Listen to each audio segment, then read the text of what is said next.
அழகான கண்கள் என்னை கண்டதாலே முடிந்ததென்று நினைத்த நான் உயிர் வாழ்கின்றேன்.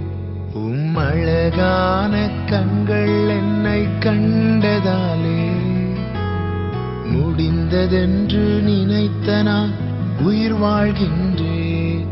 யாரும் அறியாத என்னை நன்றாயறிந்து தேடி வந்த நல்ல நேசரே, யாரும் அறியாத என்னை நன்றாய்